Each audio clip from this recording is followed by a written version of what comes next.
कभी कभी हाथ में वो जो एक अजीब सी झुनझुनी होती है, या ऐसा लगता है जैसे पिन और सुई चुभ रही हो। हम सबने कभी ना कभी तो ये महसूस किया ही है। ज्यादातर मामलों में जानते हैं इसकी वजह क्या होती है? हमारे शरीर की एक बहुत ही खास नर्व। तो चलिए मिलते हैं अपने हाथ की इसी मास्टर केबल से। इसे ये नाम इसलिए मिला है क्योंकि सच में हमारे हाथ के ज्यादातर जरूरी काम यही कंट्रोल करती है। तो हमारी आज की कहानी की हीरो है मीडियन नर्व।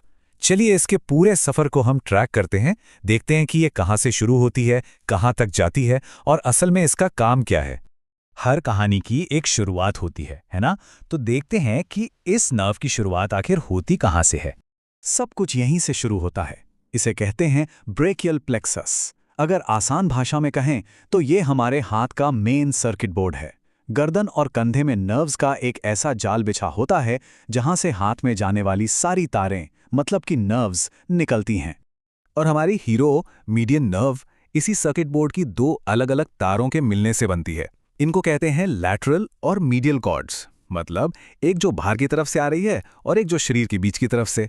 और बस यहीं से बगल की मेन आर्टरी यानी एक्सिलरी आर्टरी के पास से इसका लंबा सफर शुरू हो जाता है। तो अब जब ये बन गई है तो चलिए इसके रास्ते को फॉलो करते हैं। देखते हैं ये कंधे से हथेली तक पहुंचती कैसे है। देखिए, ऊपरी बाह में ये नर्व अकेली नहीं चलती, ये चलती है ब्रेकियल आर्टरी के साथ साथ, जो हमारे हाथ की मेन ब्लड पाइपलाइन है। शुरुआत में ये आर्टरी के बाहरी तरफ यानी लैटरल साइड पर होती है। और यहीं पर शरीर की इंजीनियरिंग का एक कमाल देखने को मिलता है। बाह के लगभग बीचों बीच पहुंचकर ये नर्व अपना रास्ता बदलती है और आर्टरी को क्रॉस करके मीडियल साइड पर यानी शरीर के करीब वाली तरफ आ जाती है। कोहनी पार करते ही इसका सफर और भी पेचीदा हो जाता है। जैसा कि यहाँ दिख रहा है, ये अब मांसपेशियों की दो परतों के बीच से होकर गुजर रही है। ये रास्ता इसे प्रोटेक्ट भी करता है और कलाई की तरफ अपने आखिरी पड़ाव तक पहुंचाता है। चलिए अब ये देखते हैं कि इस लंबे सफर का असली मकसद क्या है। ये नर्व हाथ में पहुंचकर आखिर करती क्या है। इसके दो मेन काम हैं। एक मसल्स को हिलाना डुलाना, जिसे हम मोटर फंक्शन कहते हैं, और दूसरा स्किन से महसूस करना, जिसे हम सेंसरी फंक्शन कहते हैं। तो अगली बार जब कोई पेन या सुई जैसी बारीक चीज पकड़ी जाए, या कलाई मोड़े जाए, या फिर हथेली को नीचे की तरफ घुमाया जाए, तो याद रखिएगा ये सब मीडियन नर्व की वजह से ही हो पा रहा है। यही वो नर्व है जो हमारे अंगूठे को बाकी उंगलियों से मिलाने की वो खास ताकत देती है। और हाँ, छूने का एहसास भी तो इसी से आता है।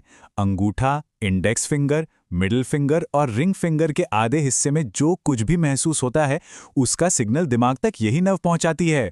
लेकिन हमारी इस हीरो के सफर में एक बहुत बड़ी चुनौती भी है। एक ऐसी जगह जहां ये अक्सर फंस जाती है, एक जाल में। Carpal tunnel syndrome. ये एक बहुत ही आम प्रॉब्लम है। ये तब होती है जब मीडियन नर्व कलाई के एक बहुत ही तंग रास्ते से गुजरते हुए दब जाती है। असल में कलाई में ये जो सुरंग है, जिसे कार्पल टनल कहते हैं, ये पहले से ही काफी भरी हुई और तंग होती है। हमारी मीडियन नर्व को यहाँ से नौ और टेंडेंस के साथ गुजरना पड़ता है। इसी भीड़भाड़ की वजह से यहाँ प्रेशर पड़ने का खतरा बहुत ज्यादा होता है। और जब ये नर्व दबती है तो इसके लक्षण सीधे इसके काम से जुड़े होते हैं। जिन उंगलियों को ये सेंसेशन देती है उनमें झुंझुनी होती है, लेकिन ध्यान दीजिएगा, छोटी उंगली में नहीं, क्योंकि उसे एक अलग नर्व कंट्रोल करती है और अंगूठे की पकड़ भी कमजोर हो जाती है। लेकिन यहीं पर एक बहुत ही दिलचस्प बात सामने आती है। कार्पल टनल में नर्व दबने के बावजूद हथेली का बीच का हिस्सा सुन्न नहीं होता। अजीब है ना? ऐसा क्यों? वो इसलिए क्योंकि हथेली को सेंसेशन देने वाली नर्व की एक छोटी सी ब्रांच कार्पल टनल में घुसने से पहले ही अपना रास्ता बदल लेती है। मतलब वो उस जाल में फंसती ही नहीं। क्या कमाल की इंजीनियरिंग है हमारे शरीर की। मीडियन नर्व का ये सफर हमें सोचने पर मजबूर कर देता है कि हमारे शरीर के अंदर हर पल, हर सेकंड ऐसी कितनी ही अनगिनत और अद्भुत प्रक्रियाएं चल रही हैं जिनके बारे में हमें शायद पता भी नहीं होता।